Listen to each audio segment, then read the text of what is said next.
Apply करेंगे, parliament की चीज़ें अगर राज्य विधायिका में अप्लाई करेंगे तो वो सब चीज़ें समझ में आएंगी कैसे कैसे हो रहा है। हालांकि राज्य विधायिका हम यहाँ भी कवर करेंगे, 2 टॉपिक हम और कवर करेंगे क्योंकि बोला हुआ उन्होंने। तो एक रिप्रेजेंटेशन ऑफ पीपल एक्ट है ना, और एक राज्य विधायिका, ये दोनों टॉपिक हम यहाँ कवर करेंगे, ठीक है।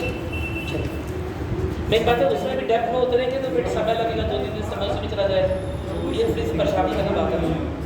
गहराई में से जो समझ आएगा कोई और ऑप्शन है हमारे पास, ठीक है।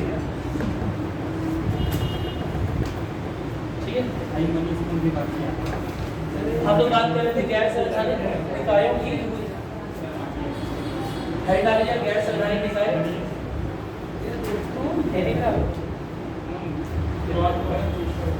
अभी अपने करते हैं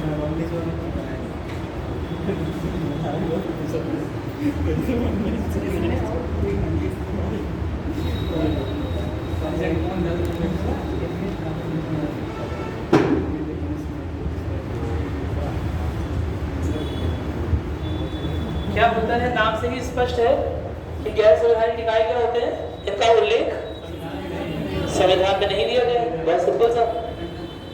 यानी कि अपनी शक्तियों को, अपनी संरचना को कहीं ना कहीं ये संविधान से प्राप्त नहीं कर रहे होते हैं। क्या मेरी बात क्लियर है?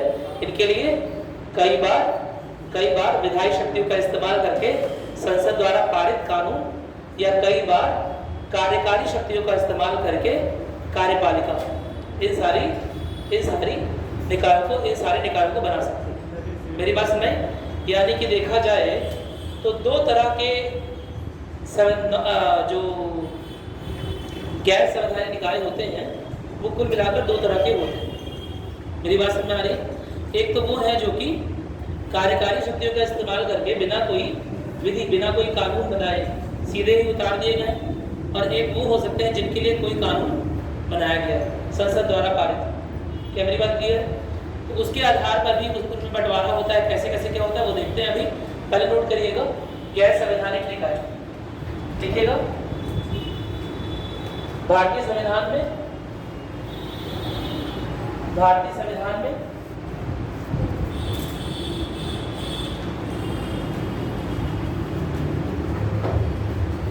भविष्य की जरूरतों को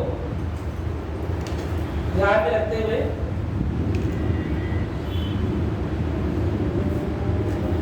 भविष्य की आवश्यकताओं को ध्यान में रखते हुए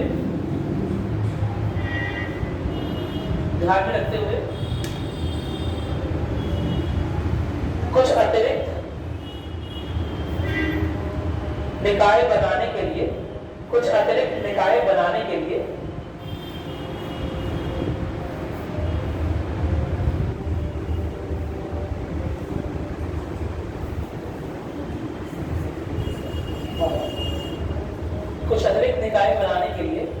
संसद के पास शक्तियों को छोड़ा गया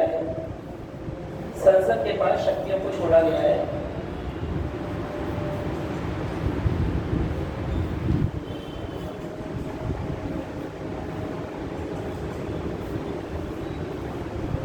यानी कि यह निकाय भले ही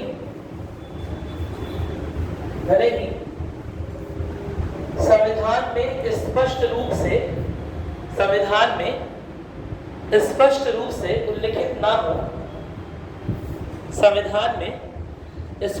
से उल्लिखित ना हो, उल्लिखित मेंशन है ना हो, फिर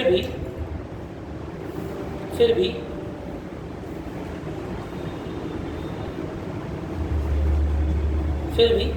संसद या कार्यपालिका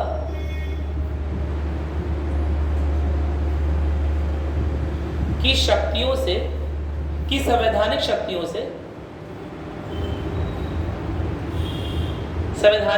से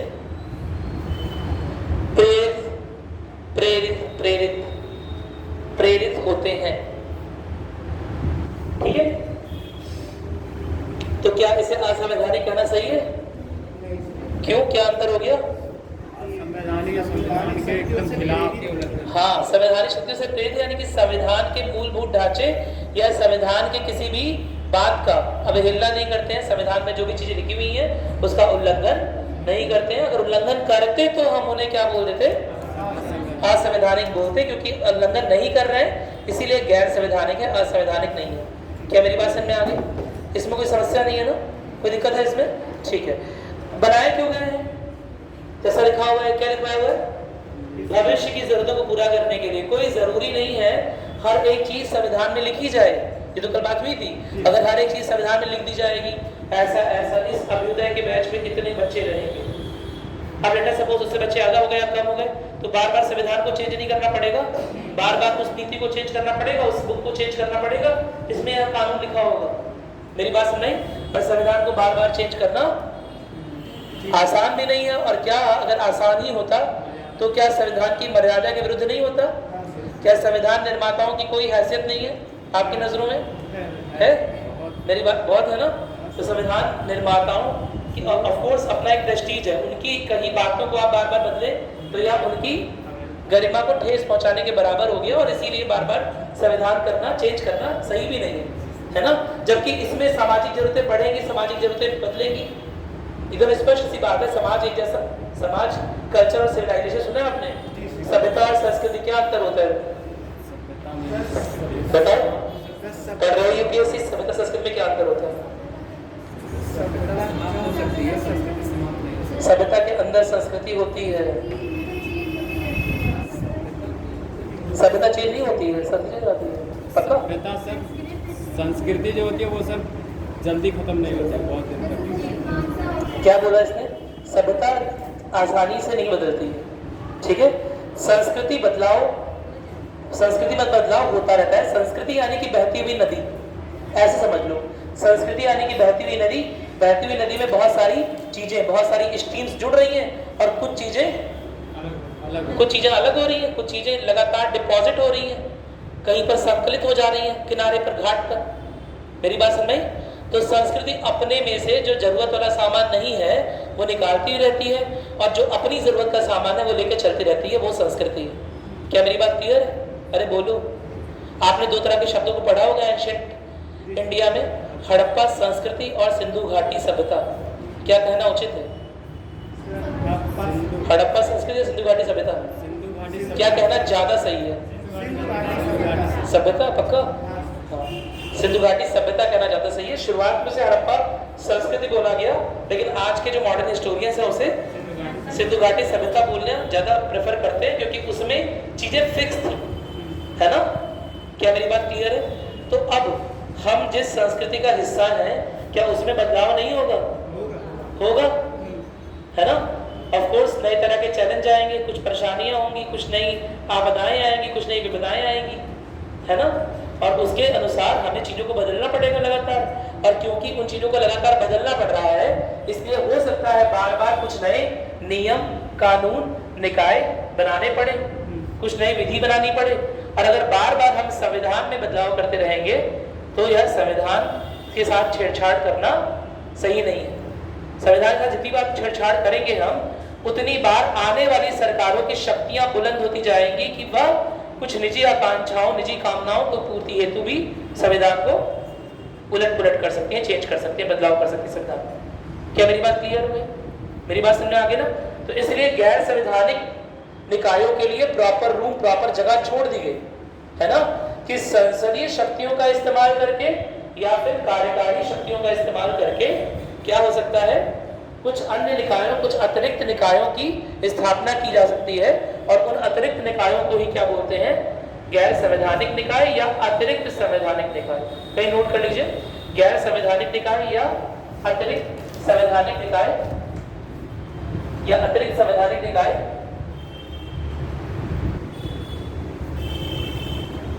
संविधान में स्पष्ट रूप से उल्लिखित ना होने के बावजूद,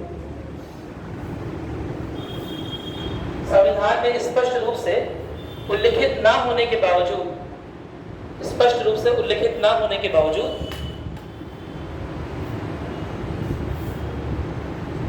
देश के शासन देश के शासन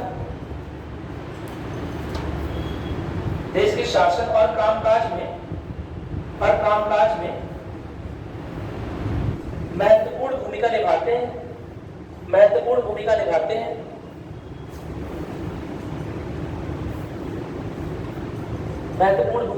हैं।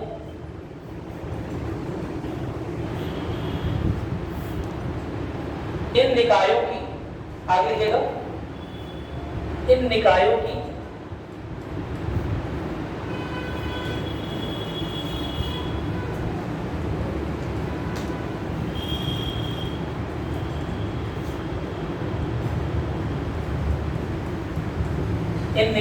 की स्थापना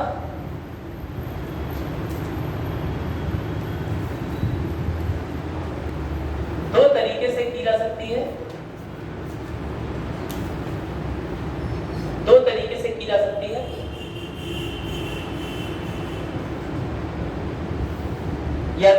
या तो संसद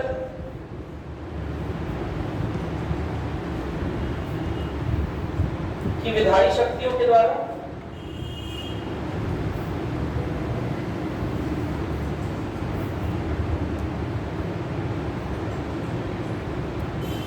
या फिर कार्यपालिका की,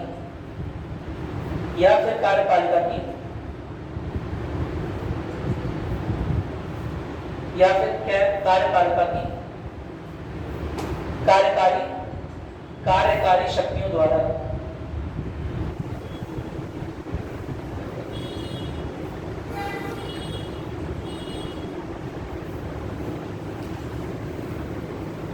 संसद की विधायी शक्तियों द्वारा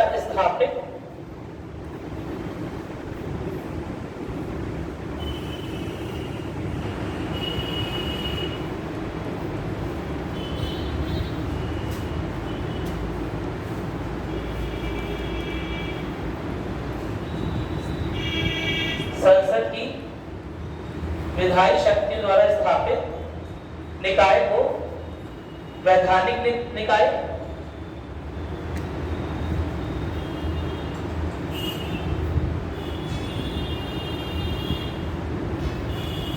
और महज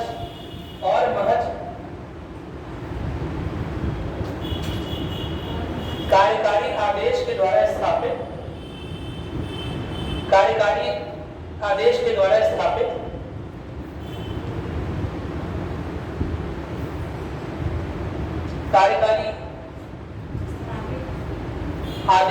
स्थापित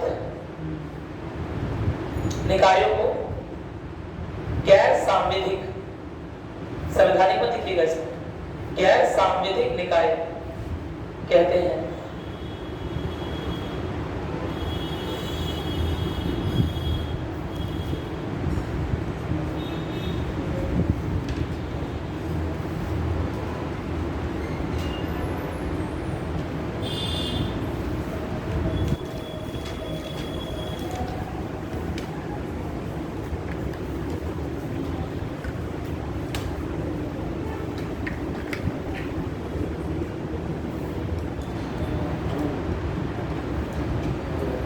देखो, प्रदत्त शक्तियों के आधार पर या प्राप्त शक्तियों के आधार पर या प्रदत्त शक्तियों के आधार पर अच्छे शब्दों का चयन करो।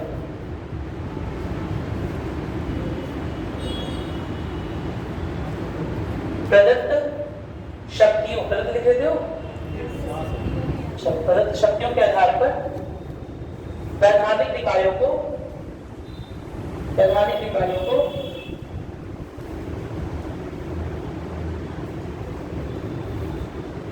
दो भागों में विभाजित किया जाता है।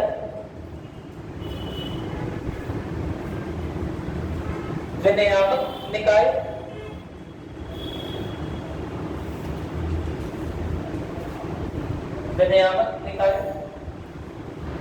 और अर्ध न्यायिक निकाय। विनियामक निकाय का एग्जाम्पल लिख लोगे जल्दी से, उदाहरण के लिए लिखो PFRDA, pension end fund regulatory development authority, Hindi में लिखवा दे रहा हूँ, देखो PFRDA, देखो अब देखो पेंशन फंड विनियामक और विकास प्राधिकरण,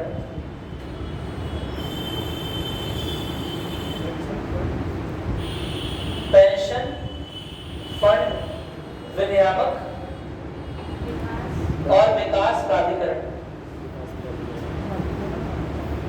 ठीक है, एक और उदाहरण लिखोगे, भारतीय जैव विविधता प्राधिकरण, भारतीय जैव विविधता प्राधिकरण, जैव विविधता प्राधिकरण, कोई दिक्कत तो नहीं है ना? भारतीय जैव विविधता प्राधिकरण। अर्धन्यायिक निकाय में लिखोगे राष्ट्रीय हरित अधिकरण,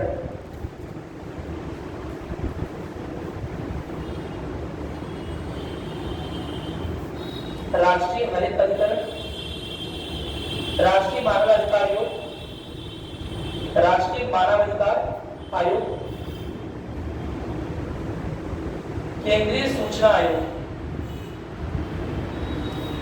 केंद्रीय सूचना आयोग।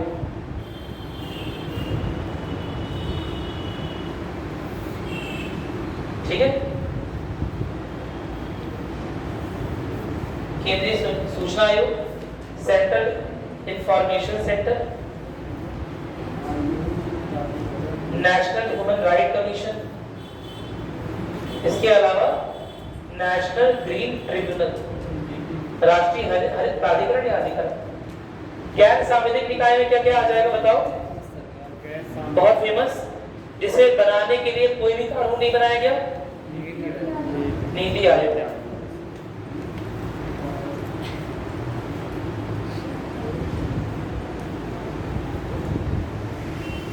नीति आयोग,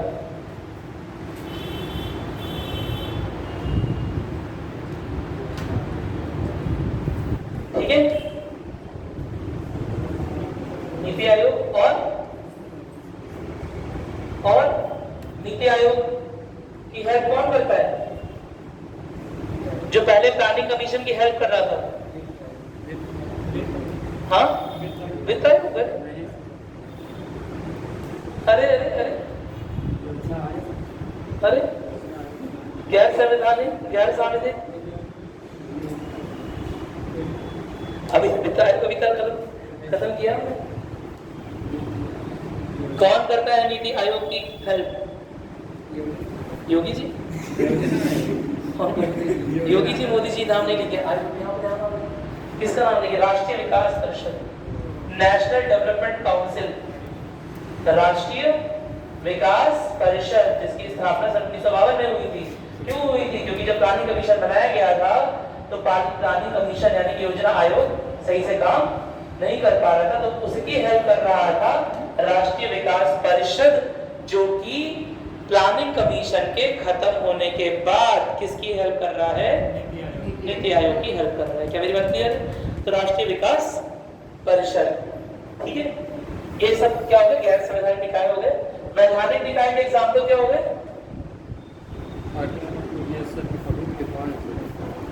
वैधानिक निकाय के एग्जाम्पल क्या हो गए? हाँ, यही सब तो हो गए। अरे ये तो वैधानिक निकाय के एग्जाम्पल में ये भी तो आ जाएगा। जब वैधानिक, समझ रहे हो कि नहीं समझ रहे हो? समझ रहे हो ना? वैधानिक निकाय के ही दो पार्ट है, विनियामक और अर्धन्यायिक। तो वैधानिक एग्जाम्पल में PFRDA भी आ जाएगा, ये सब भी आ जाएगा। मेरी बात समझ आगे? कोई दिक्कत तो नहीं है ना? चलो नोट करोगे आगे, देखो जल्दी समझ तो गए आप लोग। हिंदी में कैसे लिखोगे? देखो हमने शक्तियों का आधार लिखा, शक्ति कैसे प्राप्त हुई उसके आधार पर देखा। उसने क्या लिखा? शक्तियों के आधार पर वैधानिक निकाय को दो भागों में विभाजित किया गया। शक्तियों, ठीक है सर। निकाय शक्तियों के आधार पर लिखा है या शक्तियों के द्वारा? द्वारा लिखवाया, ठीक है, चलो ठीक है, सही है, ठीक है। तो शक्तियों के आधार पर शुरुआत में तो हमने जो पहला डिवीजन किया संवैधानिक और गैर संवैधानिक का, वो तो शक्तियों के आधार पर है ना। एक अपने शक्ति का स्रोत, एक की शक्ति का स्रोत कौन है? संविधान। और दूसरे की शक्ति का स्रोत कौन है? या तो संसद या फिर कार्यपालिका। कोई दिक्कत तो नहीं है ना। तो शक्तियों के स्रोत के आधार पर डिवीजन है। मेरी बात सुन रहे हैं? संवैधानिक और गैर संवैधानिक निकायों में जो डिवीजन है वो किसके आधार पर है? शक्तियों के स्रोत के आधार पर। शक्तियों का स्रोत एक जगह संविधान है और दूसरे का कौन है? कार्यपालिका। या अब कार्यपालिका है तो गैर संवैधानिक निकाय, कोई दिक्कत तो नहीं है ना। कार्यपालिका ने अगर खुद के आदेश से कोई निकाय बनवाया है तो वो गैर संवैधानिक निकाय है, कोई दिक्कत तो नहीं है ना। और अगर पार्लियामेंट यानी कि संसद में सहमति बिल वगैरह आके कोई नया निकाय बनना है तो इसे क्या बोल रहे हैं? वैधानिक निकाय। वैधानिक निकाय अगेन दो प्रकार के हो सकते हैं, अर्धन्यायिक निकाय, विनियामक निकाय। अर्धन्यायिक जैसे नाम से ही स्पष्ट है, क्या हो रहा होगा बताओ? इंग्लिश में बोलते हैं क्वासी जुडिशियल बॉडी, इंग्लिश में बोलते हैं क्वासी जुडिशियल बॉडी। हाँ, जिसमें कुछ हद तक न्यायालय की शक्तियां, मेरी बात नहीं, सजा सुनाने की शक्ति है किसके पास? ह्यूमन राइट कमीशन के पास। इसके अलावा सजा सुनाने की शक्ति है किसके पास? नेशनल ग्रीन ट्रिब्यूनल यानी कि राष्ट्रीय हरित प्राधिकरण के पास, है ना। तो उनके पास सजाओं की शक्ति है, इसीलिए वो अर्धन्यायिक की तरह काम कर रहे हैं या न्यायिक शक्तियों को इस्तेमाल कर सकते हैं, कोई दिक्कत तो नहीं है ना। विनियामक क्या होता है? व्हाट इज विनियामक? बताओ, समझाओ थोड़ा सा, बताओ। विनियामक तुम्हें नाम से नहीं लग रहा है? विनियम, रेगुलेशन, सॉफ्ट कंट्रोल, याद आ रहा है कुछ? Regulation, regulating act, soft control, यहीं से तो हमने शुरुआत की थी। मेरी बात सुन रहे? तो रेगुलेशन यानी कि विनियम, विनियम यानी कि कुछ आदेश पारित होंगे, है ना, और वैसा करना तो पड़ेगा, लेकिन ना करने पर कोई अभी तक सजा का प्रावधान या सजा देने का प्रावधान नहीं। मेरी बात नहीं, बहुत ना करने पर हो सकता है कुछ हद तक फाइन लगा दिया जाए, कोई दिक्कत तो नहीं है ना। हो सकता है कुछ फाइन लगा दी जाए या कोर्ट के रूप कर ले, है ना, वरना कोई भी सजा का प्रावधान अलग से नहीं है। मेरी बात सुनने आगे, ठीक है, नोट करते हैं, लिखिएगा लिखिएगा। वैधानिक निकाय तो उनकी भूमिका और जिम्मेदारी के आधार पर दो भागों में वर्गीकृत किया जाता है, विनियामक और अर्धन्यायिक। और विनियामक और अर्धन्यायिक के फॉर्म में पीडीएफ को वाचो। विनियामक या अर्धन्यायिक, विनियामक और अर्धन्यायिक, ठीक है, हो गया? लिखा नहीं है? समझ डालोगे विनियामक निकाय, हेडिंग डालो विनियामक निकाय। कब तुम लोग नोट कर तो पता ही चला विनियामक निकाय। समझा रहा था, नोट कर सर बोल रहे शब्दों को चुन के ले आते हो। विनियामक निकाय लिखोगे, एक ऐसी सरकारी संस्था या एक ऐसी सरकारी एजेंसी,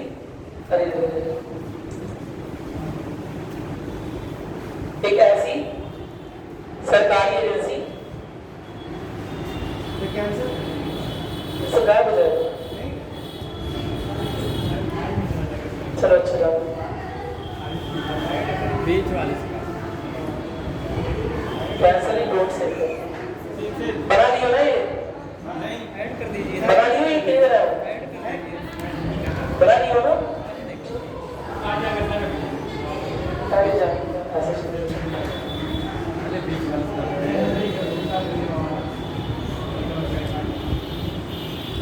ठीक है। देखो एक ऐसी सरकारी एजेंसी जो विनियामक या पर्यवेक्षी क्षमता में जो विनियामक या पर्यवेक्षी, पर्यवेक्षण समझते हो ना, सर्वे करना, जो विनियामक या पर्यवेक्षी क्षमता में मानव गतिविधि के कुछ क्षेत्र पर स्वायत्त अधिकार का प्रयोग करने के लिए उत्तरदायी है। स्वायत्त कहां से बोलो? कुछ क्षेत्र पर स्वायत्त अधिकार का प्रयोग करने के लिए, स्वायत्त अधिकार का प्रयोग करने के लिए उत्तरदायी है। हालांकि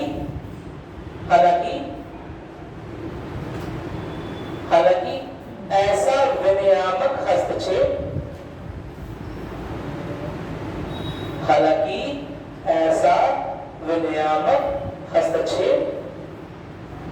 कार्यकारी अवलोकन से बाहर है।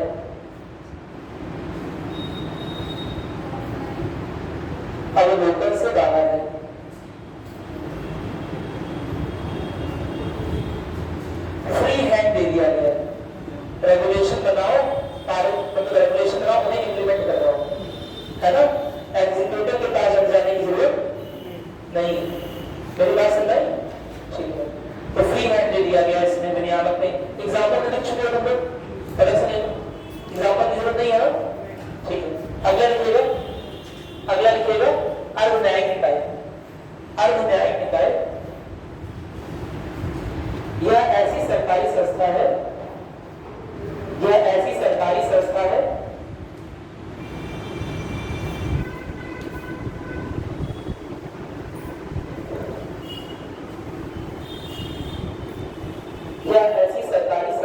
जो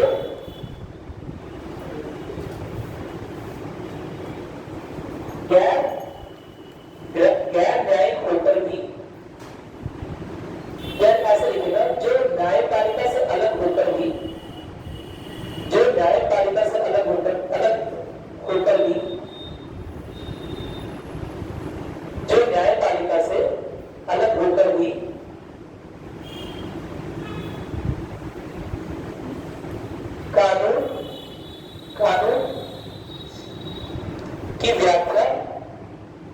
कानून की व्याख्या करने में समर्थ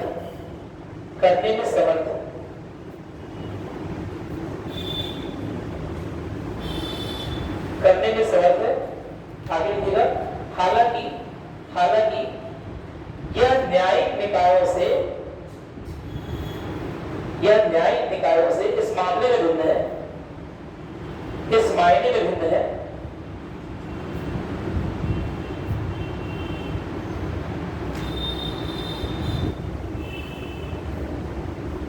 कि उनका क्षेत्राधिकार, उनका जुरिडिक्शन यानी क्षेत्राधिकार न्यायालय की तुलना में सीमित है। तुमने सड़क पर छोड़ दिया, कुरकुरे का पैकेट फाड़ के फेंक दिया खाकर, मेरी बात सुन रहे? और एनजीटी ने बोला है कि प्लास्टिक प्रदूषण नहीं करना है, तो क्या एनजीटी तुम्हें फांसी दे देगी? तो कह रहे हो हम 8 दिन का व्रत बनाऊंगा, हमें 9 दिन बाद कुरकुरे खाना है। सुन रहे हो?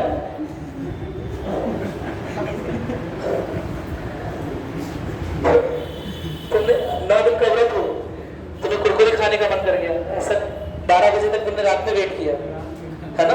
12:05 पे तुमने कुरकुरे का पैकेट निकाला, ठीक है, और खाकर बाहर ही सड़क पे फेंक दिया। मेरी बात सुनाई कि नहीं है? अब एनजीटी को यह बात पसंद नहीं आई, क्योंकि एनजीटी ने बोला है प्लास्टिक पोल्यूशन देश में रुकना चाहिए, बैन होना चाहिए। लेकिन अब क्या इस कृत्य के लिए जो दोषी है, अपराधी है मनीष भैया, ठीक है, क्या नाम है इनका? आदित्य भैया, है ना? इस कृत्य के अपराधी को क्या एनजीटी फांसी की सजा दे देगी? हाँ, क्या देगी? नहीं, 100 कोड़े लगवा देगी, देश निकाला कर देगी, क्या करेगी बताओ? कुछ जुर्माना कर देगी, मेरी बात समझ कि नहीं है? ये जल्दी से क्या कहेगी? जो आप जितना भी मोहल्ले भर का पैकेट इस तरह का सामने पड़ा जो फेंक किया सबके सब कुछ जुर्माना लगा दे, कुछ इस तरह काम दे देगी। तो एनजीटी जो है वो यही काम करती है। मेरी बात समझ? आपने गंगा को गंदा कर दिया, आप नहाने चले गए, आपके शरीर में बहुत मैल लगा था, 2 साल से नहीं नहाए थे आप, कहीं यूपीएससी देने के बाद नहाऊंगा, है ना? जिस दिन आप चले गए गंगा नहाने, उस दिन जितना कानपुर में इंडस्ट्रियल पॉल्यूशन नहीं निकलता है गंगा के अंदर, है ना, औद्योगिक कचरा, उससे ज्यादा तो आपके शरीर से निकला। मेरी बात सुनाई? गंगा गंदी हो गई, अब एनजीटी क्या करेगी? आपका नहाना बैन कर देगी? तब क्या करेगी? गंगा से एक बूढ़ा पी लो, क्या करेगी? कुछ पैसा ले लेगी, कुछ फाइन लगा देगी, या कुछ सलाह दे देगी कि 2 महीने तक तुम गंगा किनारे बस जाओगे, सब आदमी को मना करोगे। इस तरह का कुछ छोटा मोटा फाइन लगा देती है, कुछ इस तरह का डिसिप्लिनरी एक्शन ले लेती है, डिसिप्लिनरी एक्शन भी लेती है, फाइन भी लगाती है, डिसिप्लिनरी एक्शन भी लेती है, अनुशासनात्मक कार्रवाई भी करती है, लेकिन कुछ हद तक करती है। इसके लिए ये नहीं करेगी कि, है ना, पूरा शरीर कटवा के फेंक दे एकदम कि इतना मैल इतना गंदा कर दिया या फांसी लगवा दे। कोई बड़ी सजा का प्रावधान नहीं है, आजीवन कारावास मिल जाए, ऐसा नहीं होगा। मेरी बात सुन रही? तो क्षेत्राधिकार इसके सीमित है, क्षेत्राधिकार में न्यायिक जो अधिकार है वो उसके सीमित है। क्या मेरी बात क्लियर है? एनजीटी कोई भी फैसला ले सकती है, ठीक है? चलो तो सर आगे हम लोग आगे लिखते हैं, लिखिएगा लिखिएगा, अब लिखने से स्टार्ट करते हैं, है ना? लिखिएगा हेडर एक तरह लिखा है नेशनल डेवलपमेंट काउंसिल, राष्ट्रीय विकास परिषद, लिखिएगा राष्ट्रीय विकास परिषद। हमने बेसिक समझ लिया सब कुछ क्या क्या होता है। अब हमने कौन कौन से निकाय देखने वो देख लेते हैं। राष्ट्रीय विकास परिषद किस तरह का निकाय? कार्यकारी कार्यकारी शक्तियों से ना, गैर संवैधानिक। क्या मेरी बात क्लियर है? तो यह एक गैर समझना लिखना, गैर संवैधानिक, क्योंकि इससे एग्जाम में क्वेश्चन आता है। निम्न दिए गए निकायों में से कौन सा गैर संवैधानिक है? निम्न दिए हुए निकायों में से कौन सा गैर संवैधानिक है? इस तरह के क्वेश्चन आते हैं। मेरी बात सुन रही? तो इसीलिए तुम्हें याद होना चाहिए कौन सा गैर संवैधानिक है, कौन सा कैसा है, कौन सा विनियामक है, कौन सा कैसा है। कोई दिक्कत तो नहीं है ना? तो नोट करोगे एनडीसी, राष्ट्रीय विकास परिषद, ठीक है? देखिए यह एक गैर संवैधानिक निकाय है, यह एक गैर संवैधानिक निकाय है। गैर संवैधानिक निकाय कोई क्या हो सकते हैं? कार्यकारी निकाय हो सकते हैं, क्योंकि वो कार्यपालिका की कार्यकारी शक्ति की वजह से है ना? कार्यपालिका की कार्यकारी शक्तियों की वजह से उसका जन्म हुआ है ना, तो उसे एक कार्यकारी निकाय भी बोल सकते हैं। तो लिखिएगा यह कार्यकारी या गैर संवैधानिक निकाय, ब्रैकेट में कार्यकारी निकाय भी लिख लीजिएगा ताकि याद रहे। जिसका उद्देश्य योजना प्रक्रिया में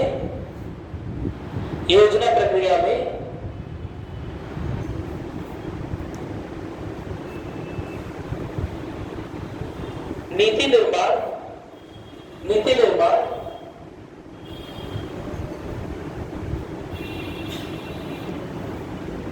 की भूमिका अदा करना है, ठीक है?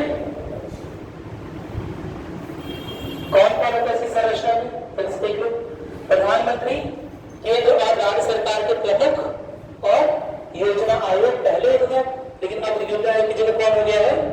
नीति आयोग। अब इन सब में हेड कौन बनेगा? प्रधानमंत्री। बहुत सिंपल सी बात। मेरी बात सुन रहे? तो लिखेंगे, देखिए संरचना,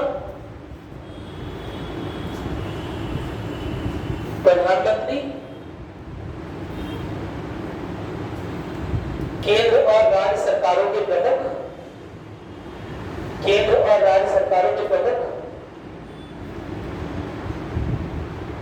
और योजना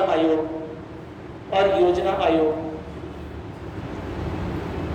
ब्रैकेट में नीति आयोग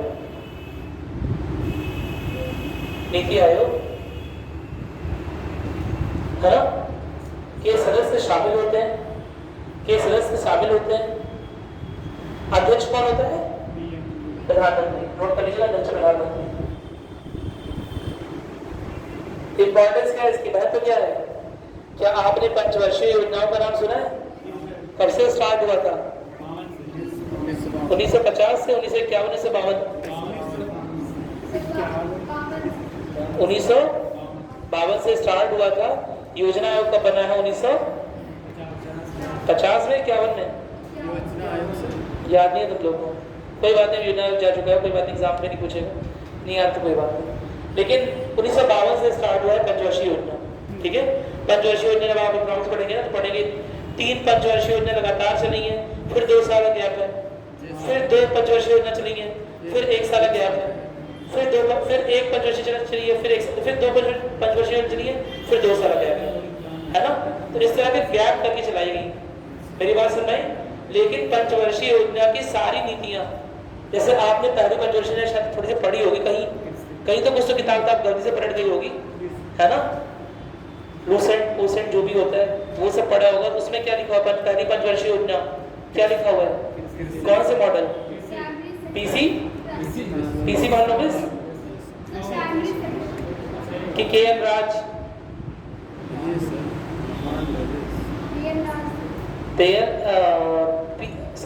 पहली जो पंचवर्षीय योजना है वो केएन राज और दूसरी वाली जो है वो पीसी महान लोबिस।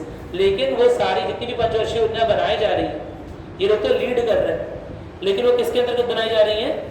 राष्ट्रीय विकास परिषद।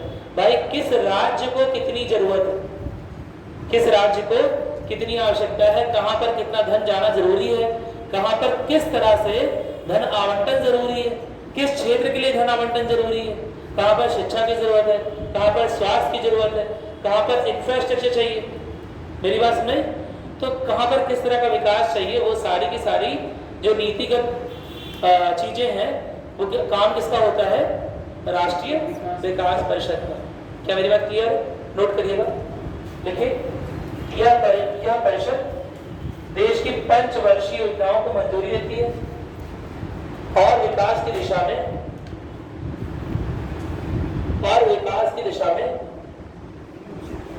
कार्य करने के लिए राज्यों का मार्गदर्शन करती है और विकास की दिशा में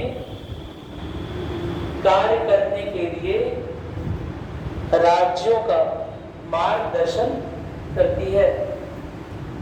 इसके अलावा सेंट्रल स्टेट रिलेशन, यानी कि केंद्र और राज्य के संबंध मजबूत हो रही ना।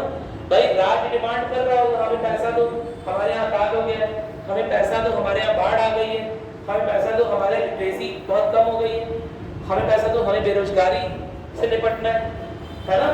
तो राज्य की तरह तरह की डिमांड आ रही होगी और वो डिमांड ये जो राष्ट्रीय विकास परिषद है ये नीति आयोग तक या योजना आयोग तक पहुंचाएगा। क्या मेरी बात क्लियर? कोई दिक्कत तो नहीं है ना? पहले योजना आयोग तक और अब नीति आयोग तक पहुंचाएगा, ठीक है। लिखोगे केंद्र और राज्य के बीच में बेहतर समन्वय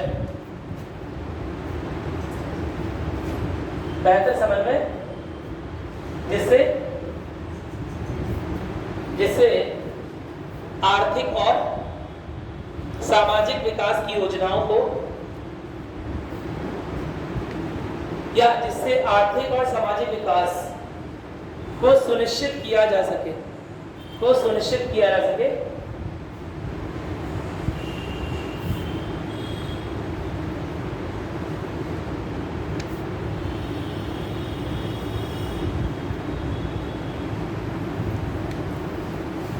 ठीक है। ये तो पहला से कार्य हो गया कि केंद्र और राज्य के बीच में क्या करना है? अच्छा समन्वय बनाना है जिससे जो केंद्र पहली बार कैसे जानेगा कि केरल को इतना पैसा चाहिए, केरल काम इतने पैसे में चल जाएगा। केंद्र कैसे जानेगा कि यूपी का काम इतने पैसे में चल जाएगा। केंद्र कैसे जानेगा राजस्थान का काम इतने पैसे में चल जाएगा। यह सब सारी चीजें राष्ट्रीय विकास परिषद जो है वो बताएगी केंद्र को कि इतना पैसा चाहिए। हालांकि वो वेरीफाइड होगा पहले नीति आयोग द्वारा, लेकिन फिर भी नीति आयोग और ये एक साथ ही काम करेंगे। कोई दिक्कत तो नहीं है ना? ठीक है, नोट करिएगा। अगला लिखिएगा, अगला कार्य लीजिएगा, सॉरी देखिएगा। राष्ट्रीय स्तर पर विकास की दिशा में रणनीतियों और योजनाओं पर विचार विमर्श करना। रणनीतियों और योजनाओं पर विचार विमर्श करके, करना मत लिखिएगा, विचार विमर्श करके उन्हें लागू करवाना,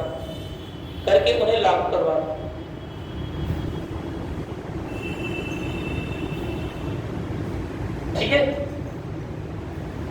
कोई दिक्कत तो नहीं है ना।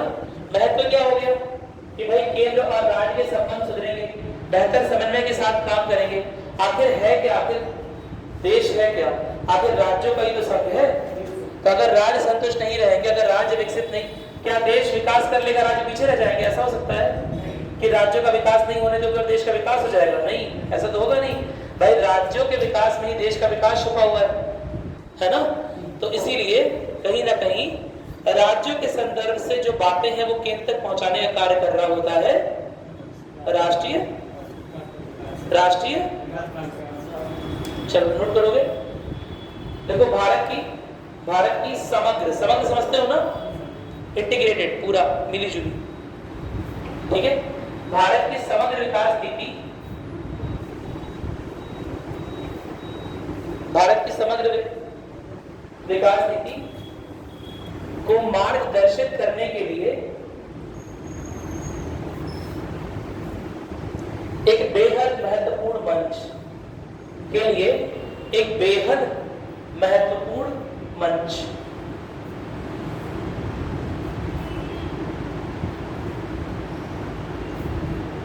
ठीक है। कोई दिक्कत तो नहीं है ना, मेरी बात समझ में आ गई। अगला लिखेंगे नेशनल ह्यूमन राइट कमीशन, यानी कि राष्ट्रीय मानवाधिकार आयोग। इस स्थापना 1993 में हुई है ना। कोई दिक्कत तो नहीं है ना। क्या असंवैधानिक है?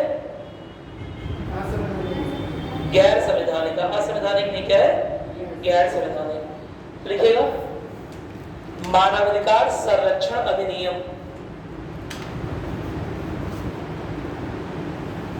ठीक है। मानवाधिकार संरक्षण अधिनियम 1993 के तहत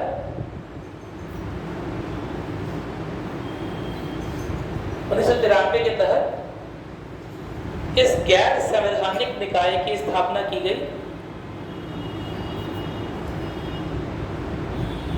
इस गैर संवैधानिक निकाय की स्थापना की गई। दिमाग लगाना है। अधिनियम तो कैसा है, कार्यकारी या विधायी? विधायी। अध्यादेश के थ्रू नहीं, है ना, विधायी। और विधायी है तो किस तरह हो सकता है, विनियामक या अर्धन्यायिक? तो ह्यूमन राइट कमीशन क्या है? अर्धन्यायिक। मेरी बात समझ में? सॉफ्ट कंट्रोल की बात नहीं कर रहा है ना।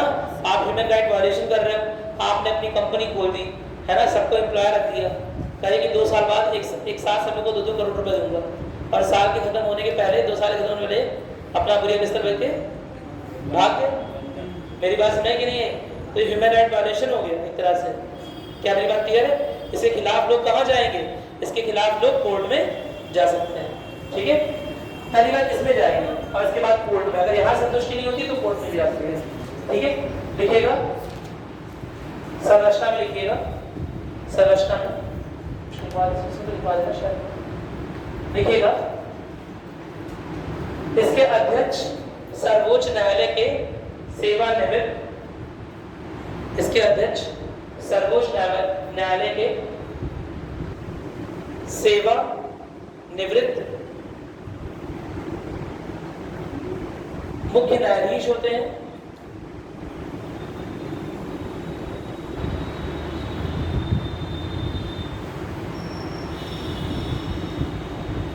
मुख्य न्यायाधीश होते हैं जिनकी नियुक्ति कौन करता है? राष्ट्रपति। कुछ अन्य सदस्य भी शामिल होते हैं, कोई संख्या निश्चित नहीं है, अभी 8 या 7 चल रही है संख्या, ठीक है। इनकी नियुक्ति राष्ट्रपति द्वारा की जाती है। कार्य लिखोगे, बहुत इंपॉर्टेंट कार्य लिखो। पहला तो क्या है? मानवाधिकार उल्लंघन की जांच करना कि सच में मानवाधिकार का उल्लंघन कहीं पर हो रहा है। कई बार बहुत सारे ट्राइबल लोग, बहुत सारे आदिवासी या बहुत सारे छोटे बच्चे, उनके साथ क्या हो रहा है, उनके अधिकारों का उल्लंघन हो रहा है कि नहीं हो रहा है। इलिटरेट, समझ रहे हो ना, जो असाक्षर रह गए हैं लोग, वो अपनी बातों को कई बार सरकारों तक प्रेषित नहीं कर पाते। क्या मेरी बात क्लियर है? तो उन सब मामलों में भी इसका हस्तक्षेप हो सकता है जहां के लोग खुद अपने ह्यूमन राइट्स के प्रति जागरूक नहीं हो। क्या मेरी बात क्लियर है? नोट करोगे, देखो जहां कहीं मानवाधिकारों का उल्लंघन होता है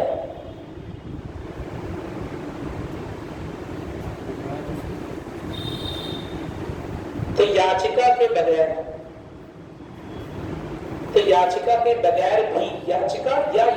बगैर भी याचिका के बगैर भी यह आयोग उसकी जांच करता है और उचित कदम उठाने की सिफारिश करता है।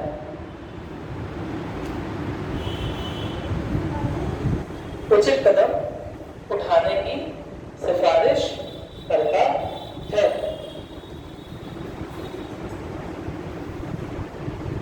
ठीक है। दूसरा क्या है?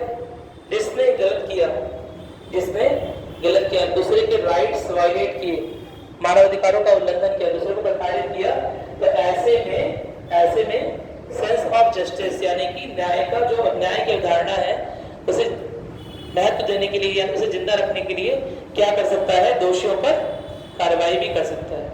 क्या मेरी बात क्लियर है? नोट करिएगा, लिखिए दोषी या दोषियों लिखिएगा। दोषियों के खिलाफ कार्रवाई, और पीड़ितों को न्याय दिलाने के लिए उपायों की सिफारिश।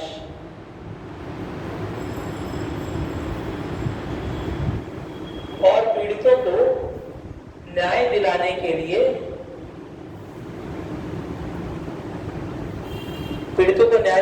लिए सिफारिश।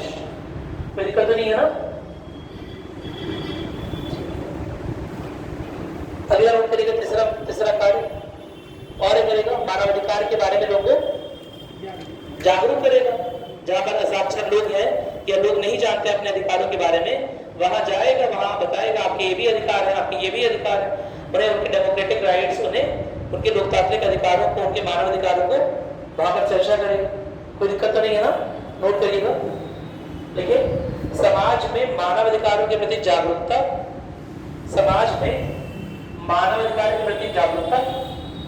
फैलाना और उन्हें बढ़ावा देना।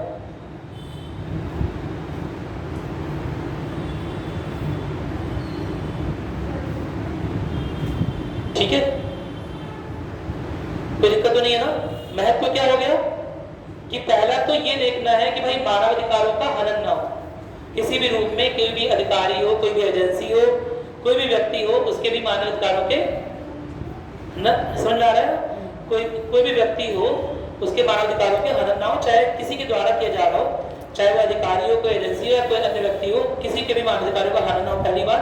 दूसरी बात क्या है? अगर हनन हो रहा है, अगर उल्लंघन हो रहा है बार-बार, तो ऐसे में दोषियों के प्रति कार्रवाई करना। क्या मेरी बात क्लियर है? कड़ा रूप को अपनाना। नोट करोगे? देखिएगा, यह आयोग सुनिश्चित करता है कि मानवाधिकारों का हनन ना हो और हनन होने पर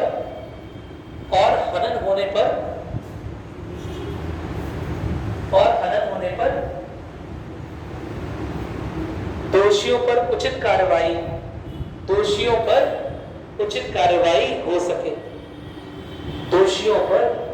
कार्रवाई हो सके।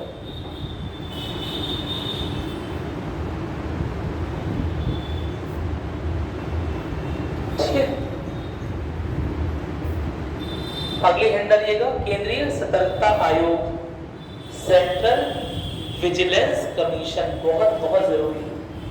इसका भी जो अधिकारी होता है, इसे समझ लीजिए, बहुत पावरफुल पोस्ट होती है ना? सेंट्रल विजिलेंस कमीशन में जो अधिकारी बैठता है, उसकी पोस्ट बहुत पावरफुल होती है, बहुत शक्तिशाली पोस्ट है। मेरी बात समझ में आ गई? नोट करिएगा। स्थापना कब हुई है? 1964 में। केंद्रीय सतर्कता आयोग की स्थापना हुई है 1964 में। कैसे हुई है? गैर संवैधानिक निकाय के रूप में। ठीक है, ये संवैधानिक दर्जा नहीं मिला हुआ है। नोट करिएगा। इसकी स्थापना सन 1964 में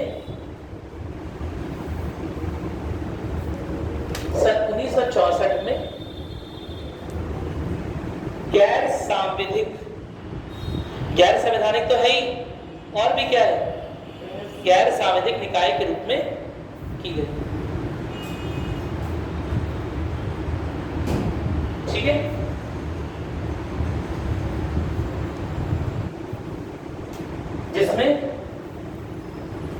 जिससे देखिए जिससे सरकारी अधिकारियों और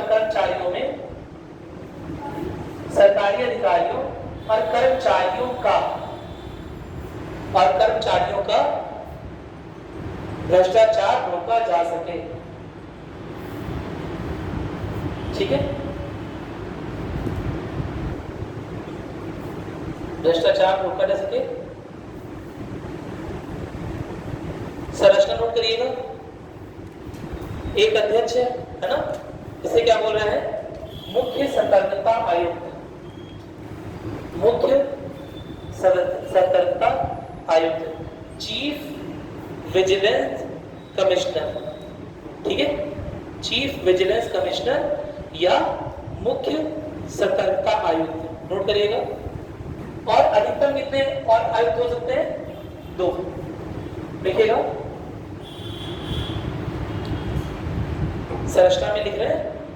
एक तो हो गया मुख्य सतर्कता आयुक्त, ठीक है, चीफ विजिलेंस कमिश्नर, और 2 हो गए विजिलेंस कमिश्नर। ठीक है, अतिरिक्त। कोई दिक्कत तो नहीं है ना? ठीक है, लिखिएगा। अधिकतम 2 अन्य सतर्कता आयुक्त होते हैं और इनकी नियुक्ति राष्ट्रपति द्वारा की जाती है। इनकी नियुक्ति राष्ट्रपति द्वारा की जाती है।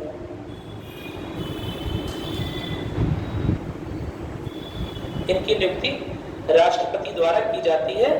तीनों कार्य लिख लेते हैं, लिखेगा। पहला तो आपको उसके महत्व में ही क्लियर है। सरकारी कर्मचारी और सरकारी अधिकारियों द्वारा जो भ्रष्टाचार है ना, उसे उसकी रोकथाम की जा सके, उसे रोका जा सके। नोट करिएगा, सरकारी अधिकारियों और कर्मचारियों के खिलाफ भ्रष्टाचार के मामलों की जांच करना, और उचित कार्रवाई की सिफारिश करना, उचित कार्रवाई की सिफारिश करना। उचित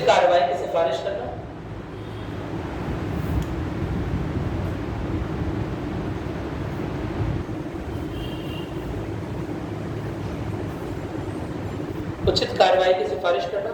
दूसरा नोट करिएगा, विभिन्न सरकारी विभागों और दफ्तरों,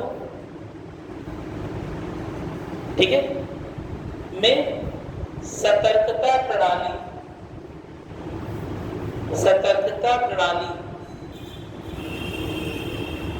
को बनवाकर उसे प्रभावी ढंग से लागू करना।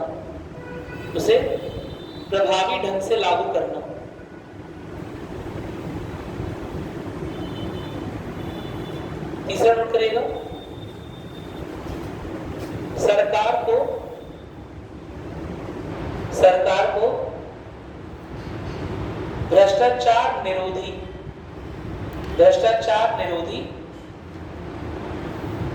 उपायों पर सलाह देना।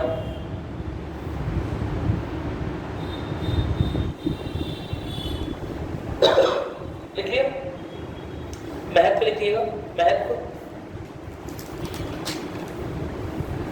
लिखिएगा। ना केवल यह सरकारी कार्यों में पारदर्शिता,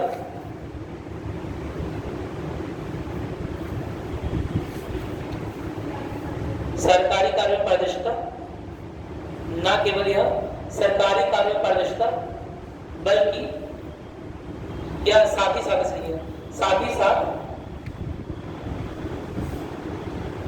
प्रशासनिक अधिकारियों एवं कर्मचारियों की दक्षता को बढ़ाने में सहायक होता है।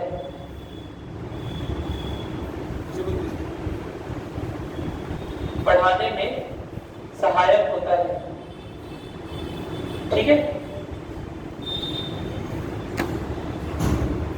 अगले बनेगा सीबीआई।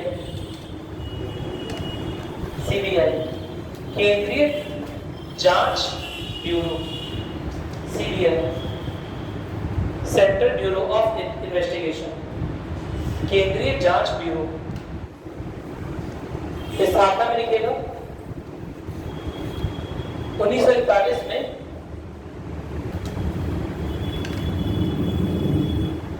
विशेष पुलिस बल के रूप में, विशेष पुलिस बल के रूप में 1941 में विशेष पुलिस बल के रूप में इसकी स्थापना की गई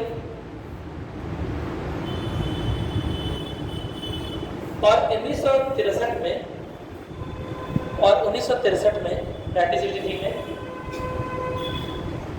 1963 में इसका पुनर्गठन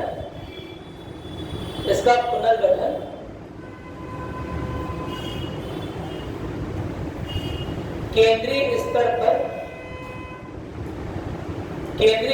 पर एक जांच एजेंसी के रूप में किया गया, केंद्रीय स्तर पर एक जांच एजेंसी के रूप में किया गया। ठीक है, कोई दिक्कत तो नहीं है, कोई समस्या नहीं है। गैर सांविधिक या क्या बोलेंगे, गैर सांविधिक या वैधानिक? गैर सांविधिक। मेरी बात सुन नहीं, गैर सांविधिक नोट किया नहीं, नोट करो, यही आएगा एग्जाम में। ठीक है,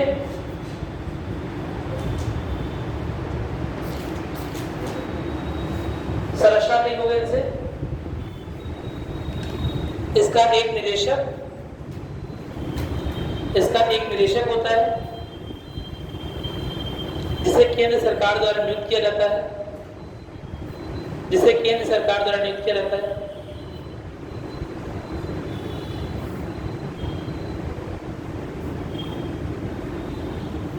ठीक है। और कर्मचारियों की नियुक्ति,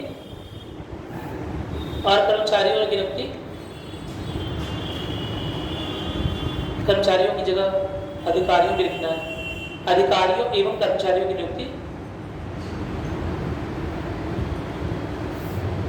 भी केंद्र सरकार की सलाह पर यह ब्यूरो खुद करता है, यह ब्यूरो स्वयं करता है।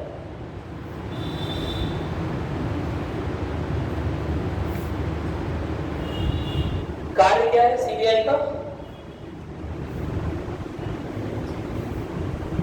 क्या कार्य है सीबीआई का? भ्रष्टाचार, जो मामले हुए हैं भ्रष्टाचार के रूप में, उसके बारे में पता करना या उसके खिलाफ अच्छी खासी जांच करना। इसके बाद पुलिस फोर्स होती है।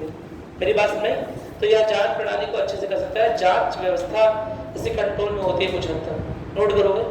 देखो, और पहली बात, ये केंद्र सरकार द्वारा गठित है ना, तो अपनी शक्तियां वहां से ले रहा है, इसलिए अन्य पुलिस बलों के मुकाबले में ज्यादा विशेष स्थान है इसका। मेरी बात में उसके दर्जे का मुकाबला करें तो ऊपरी, कोई दिक्कत तो नहीं है ना, नोट करेंगे। उच्च स्तरीय भ्रष्टाचार, पहला लिखिएगा कार्य में, उच्च स्तरीय भ्रष्टाचार और आर्थिक अपराध के मामलों की जांच करना। दूसरा लिखेगा राज्य सरकारों और उच्च न्यायालयों के आदेश पर, भाई राज्य सरकार के आदेश पे काम नहीं करेगा, ये बात जान लेना। राज्य सरकार को अपील करनी पड़ेगी, या तो उच्च न्यायालय से या तो केंद्र सरकार से कि करवाइए, केंद्र सरकार से करनी पड़ती है ना। सामान्य तौर पर केंद्र सरकार से अपील की और केंद्र सरकार ने वो अपील खारिज कर दी, तब जाएंगे उच्च न्यायालय के पास। कोई दिक्कत तो नहीं है ना, नोट करिएगा। राज्य सरकार और उच्च न्यायालय के आदेश पर विशेष आपराधिक मामलों की जांच करना,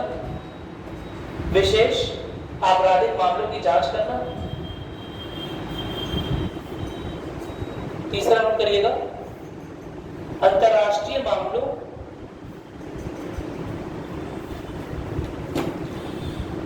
अंतरराष्ट्रीय मामलों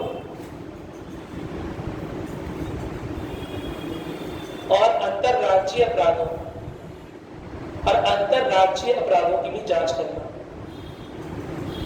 अंतरराज्यीय अपराधों की भी जांच करना। क्या आपने इंटरपोल का नाम सुना है? जी सर। क्या होता है ये सर अंतर्राष्ट्रीय स्तर पे इंटरनेशनल पुलिस, वहां से बढ़ा है इंटरपोल, है ना। अंतरराष्ट्रीय स्तर पर पुलिस सेवा एक तरह से, है ना। काम क्या हो रहा होता है, जो क्रिमिनल इधर से उधर भाग गए, तुमने यहाँ पर चोरी किया, नेपाल भाग गए, नेपाल में खून किया, चीन भाग गए, चीन में डकैती की, म्यांमार भाग गए। अब कहाँ की, यहाँ की क्या बस्ती पुलिस वहां जा पाएगी? पीछे पीछे तुम भागते जा रहे हो और 11 मुल्कों की पुलिस तुम्हारा पीछा कर रही है। नहीं समझे बात? तुम डॉन बन के घूम रहे हो। तो ऐसे में क्या होगा, ऐसे में एक मंच चाहिए होगा जहां पर ये राज्य अलग अलग पुलिस जो सेवा है ना, जहां पर अलग अलग पुलिस सेवाएं हैं, वो आपस में मिलजुल कर काम कर सके। और इसके लिए इंटरपोल की स्थापना की गई थी। इंटरपोल में भारत का प्रतिनिधित्व कौन करता है? सीबीआई। क्या मेरी बात क्लियर है? कहीं नोट कर लो, एग्जाम में आ जाता है, ठीक है। जो बोल रहा हूँ सब नोट करते चला करो, सब मोती है, सब एग्जाम में आता है। कोई भी क्वेश्चन में से जो बोल रहा हूँ ऐसा नहीं हुआ कि पूछा नहीं गया, किसी ना किसी एग्जाम में आया हुआ, या तो यूपीएससी या तो पीपीसीएससी। इंटरपोल में भारत का प्रतिनिधि कौन है? सीबीआई, ठीक है। महत्व क्या है? सबसे प्रमुख जांच एजेंसी भ्रष्टाचार और गंभीर आपराधिक मामलों में जांच कर रही होती है। देश की न्याय प्रणाली में पारदर्शिता सुनिश्चित करने काम कर रही होती है। कई बार केंद्र सरकार के अधीन होकर भी काम कर रही होती है। कई सारे आरोप इस पर लगते हैं। मेरी बात सुन में नोट करोगे महत्व को? देखो, देश की सर्वाधिक प्रमुख एजेंसी के रूप में भ्रष्टाचार और गंभीर आपराधिक मामलों की जांच करती है। भाई, जो केस पुलिस सॉल्व नहीं कर पा रही होती वो अक्सर सीबीआई की जांच। मेरी बात सुन में, गंभीर आपराधिक मामले होने चाहिए। ये नहीं कि हमारा पेन खो गया है ना, लेके चले गए। कोई गंभीर मामला होना चाहिए। शायद आपने आरुषि हेमराज कांड सुना होगा, हत्याकांड। नहीं सुना है? पता नहीं, मुझे लगता है कभी मेरी उम्र ज्यादा हो गई है, मुझे बोल तो सुना ही नहीं तुम लोगों ने। मुझे तो अच्छे से याद है, ये बहुत फेमस हत्याकांड हुआ था आरुषि हेमराज का। सुना? हाँ, अमरमणि त्रिपाठी नहीं, वो नहीं। आरुषि हेमराज हत्याकांड क्या है कि उसमें एक लड़की होती थी और एक नौकर था, दोनों की कटी हुई बॉडी घर के अंदर बंद था और पता नहीं कैसे मिला। मतलब तो वो अब पुलिस सॉल्व नहीं कर पाई। इतना पजल्ड केस था, इसने भी मारा, इतना पजल्ड केस था और पुलिस सॉल्व नहीं कर पाई। तो किसके पास गया? सीबीआई जांच के मामले। क्या क्लियर है? तो कई बार कई सारे केस जो है पुलिस सॉल्व नहीं कर पा रही होती है, तो उसमें भी सीबीआई जांच की मांग लोग कर लेते हैं। कोई दिक्कत तो नहीं है ना? चलिए नोट करिएगा, लिखिए देश की न्याय प्रणाली, इसी लिखिएगा पहले, देश की न्याय प्रणाली में पारदर्शिता, देश की न्याय प्रणाली में पारदर्शिता और न्याय, देश की न्याय प्रणाली में पारदर्शिता और न्याय सुनिश्चित करने के लिए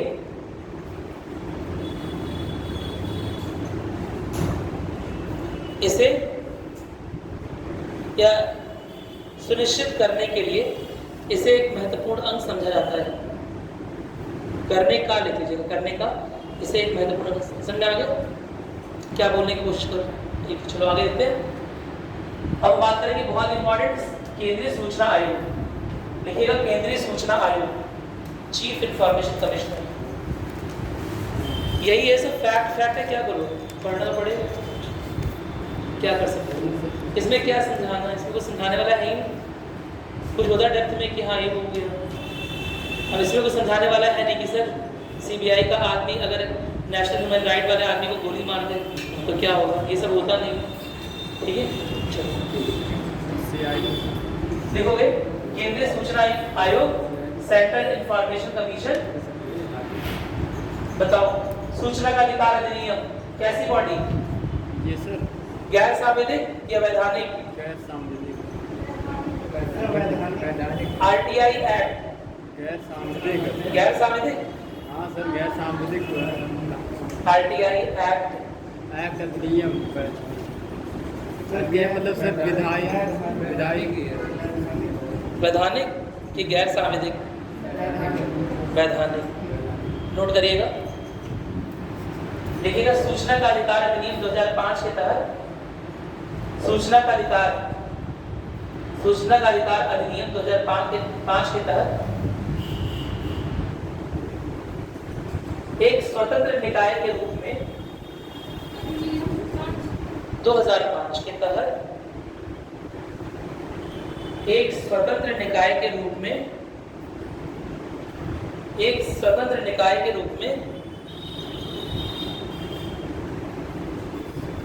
इसकी स्थापना की गई थी। यह एक वैधानिक निकाय है।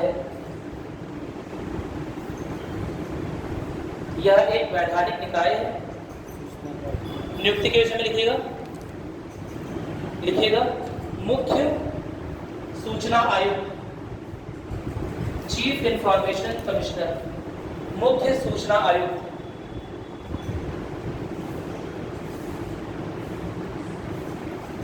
की नियुक्ति राष्ट्रपति द्वारा की जाती है और इसमें कुछ अन्य सूचना आयुक्त भी हो सकते हैं। मेन काम क्या है? सरकार और सरकारी विभागों के खिलाफ सूचना की अनदेखी या गड़बड़ी के मामलों में सुनवाई और निपटारा करना। कई बार सरकारी विभागों के खिलाफ, कई बार सरकार के खिलाफ कई सारे इल्जाम लगते हैं, तो वह सारी सूचनाएं, सारी चीजें जो है ये सुनवाई करेगी और दोषियों के खिलाफ कार्रवाई करेगी। नोट करिएगा, कार्य सरकार और सरकारी विभागों के खिलाफ सूचना की अनदेखी या गड़बड़ी के मामले में सुनवाई और निपटारा करना।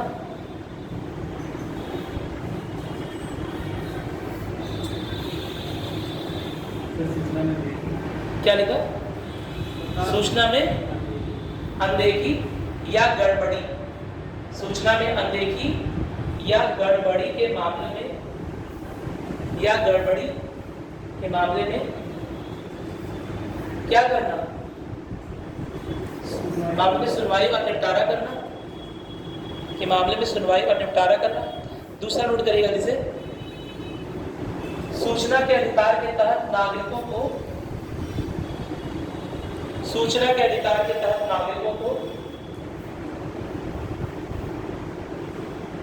उनकी मांग पर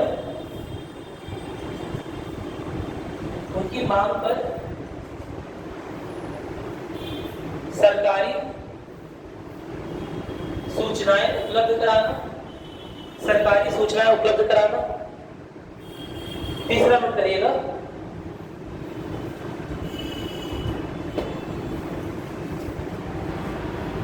यह सुनिश्चित करना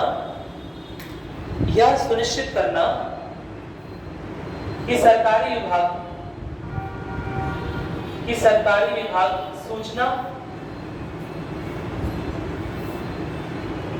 सूचना के अधिकार अधिनियम 2005 का पालन करें।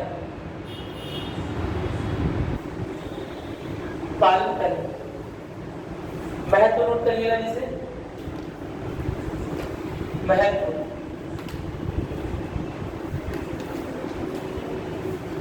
आसान सा है भाई। अगर आपको सूचना मिलती रहेगी तो क्या सरकारी विभागों में पारदर्शिता बनी रहेगी? उत्तरदायी बना रहेगा, है ना? सरकारी विभाग कुछ भी गड़बड़ी करने से पहले 100 बार सोचेगा कि अगर कुछ गड़बड़ी होती है और लोगों के प्रकाश में शिकायत आती है तो उन्हें इस्तीफा देना पड़ेगा, उनके खिलाफ कार्रवाई हो सकती है।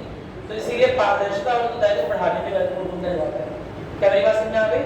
दूसरा क्या लिखा हुआ है? सूचना के अधिकार अधिनियम को प्रभावी ढंग से लागू करता है। क्या मतलब है इसका? आप इसके पहले सन 2005 के पहले बहुत सारे डिपार्टमेंट, है ना, के पास जाकर उनसे सूचनाएं मांगते थे और डिपार्टमेंट उन्हें आंतरिक सूचनाएं बहुत सारी चीजों का हवाला देकर या समय की कमी का हवाला देकर या ऐसे ही चाय पीने का वक्त हो रहा है ऐसा करके भगाएगा। मेरी बात सुने? लेकिन अब इस अधिकार के तहत आपके पास सरकारी विभागों में क्या चल रहा है? मेरी बात सुने कि नहीं? वह सबको जानने का अधिकार है। कोई समस्या इसमें नहीं, नोट करिएगा। देखिए, पारदर्शिता और उत्तरदायित्व को बढ़ाने के साथ साथ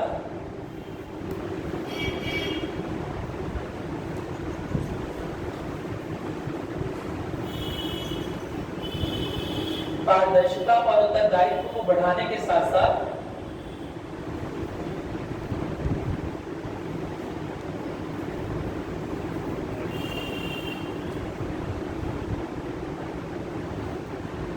यह आयोग सूचना के अधिकार अधिनियम को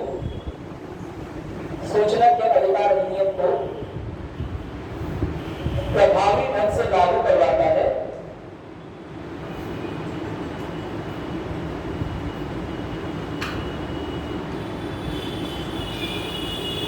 ठीक है, कोई समस्या है? समझ आ गया?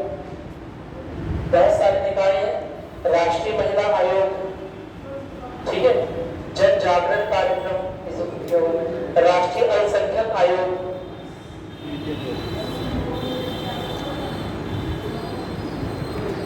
ये तो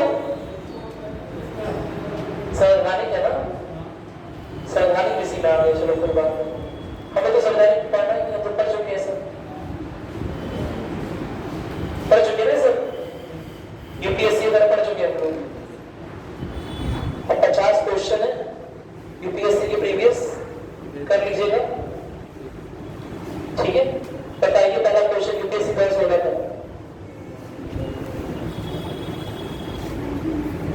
कौन सा वाला? 93। बताओ, कितना आसान आता है। आंसर भी नीचे दिया। गड़बड़ हो गया मामला। अब ये बताओ, चालाकी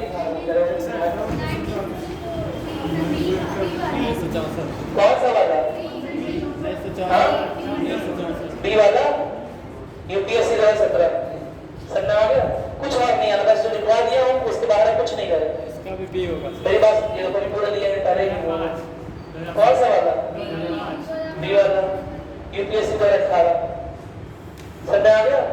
चलो, अब ऐसे कर लो, अभी पढ़ा था, अगला क्वेश्चन किसी कर लो, ये देख ले, कर लोगे, पीडीएफ में है सर, बट ऐसे बता दे रहा हूँ, आप नोट मत करो, ऐसे बता दे रहा हूँ, है ना, ऐसे बता दे रहा हूँ, आप नोट मत करो। नेशनल कमीशन फॉर विमेन, यानी कि अरे कुछ तो बता करो, राष्ट्रीय महिला आयोग, स्थापना कब हुई है? 1992 में। क्यों की गई थी, कैसे की गई थी?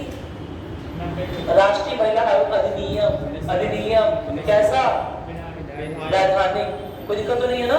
वैधानिक निकाय, उद्देश्य बताइए, महिलाओं के अधिकारों की रक्षा और उनकी सुरक्षा को सुनिश्चित करना। ठीक है, संरचना कैसी है? एक अध्यक्ष, 3 अन्य सदस्य, नियुक्त किसके द्वारा किया जा रहा है? केंद्र सरकार द्वारा। कोई दिक्कत तो नहीं है ना? ठीक है, अब कार्य क्या है? महिलाओं के अधिकारों की सुरक्षा, यानी कि महिलाओं को जो भेदभाव का सामना करना पड़ता है या अत्याचार के मामले होते हैं उनके साथ, तो उसकी जांच करने में यह अग्रणी या यह शीर्ष संस्था के रूप में काम कर सकती है।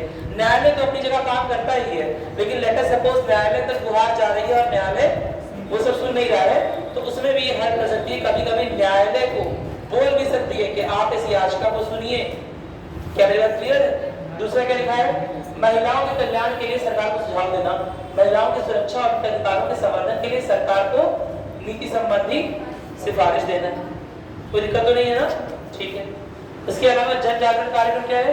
कि वही जन जागरूकता कार्यक्रम है ना, महिलाओं को उनके अधिकारों के प्रति और लोगों को भी महिलाओं के अधिकारों के प्रति जागरूक करना। ऐसा नहीं कि महिलाओं को जागरूक किया हुआ है, अरे हाँ पुरुष वर्ग को पता ही नहीं अधिकार क्या है। मेरी बात सुनने की नहीं है।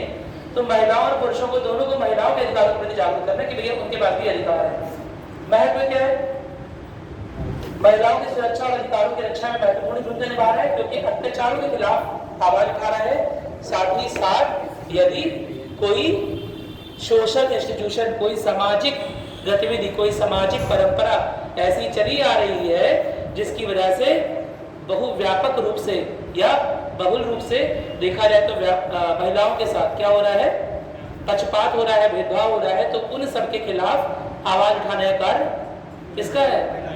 राष्ट्रीय महिला आयोग। आपने वो शनि शिंगणापुर वाला सुना था कहानी? शनि शिंगणापुर वाली कहानी सुनी थी कि नहीं सुनी थी?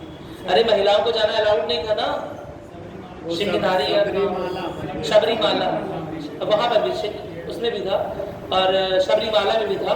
यहाँ पर महिलाओं को जाना अलाउड नहीं था, है ना?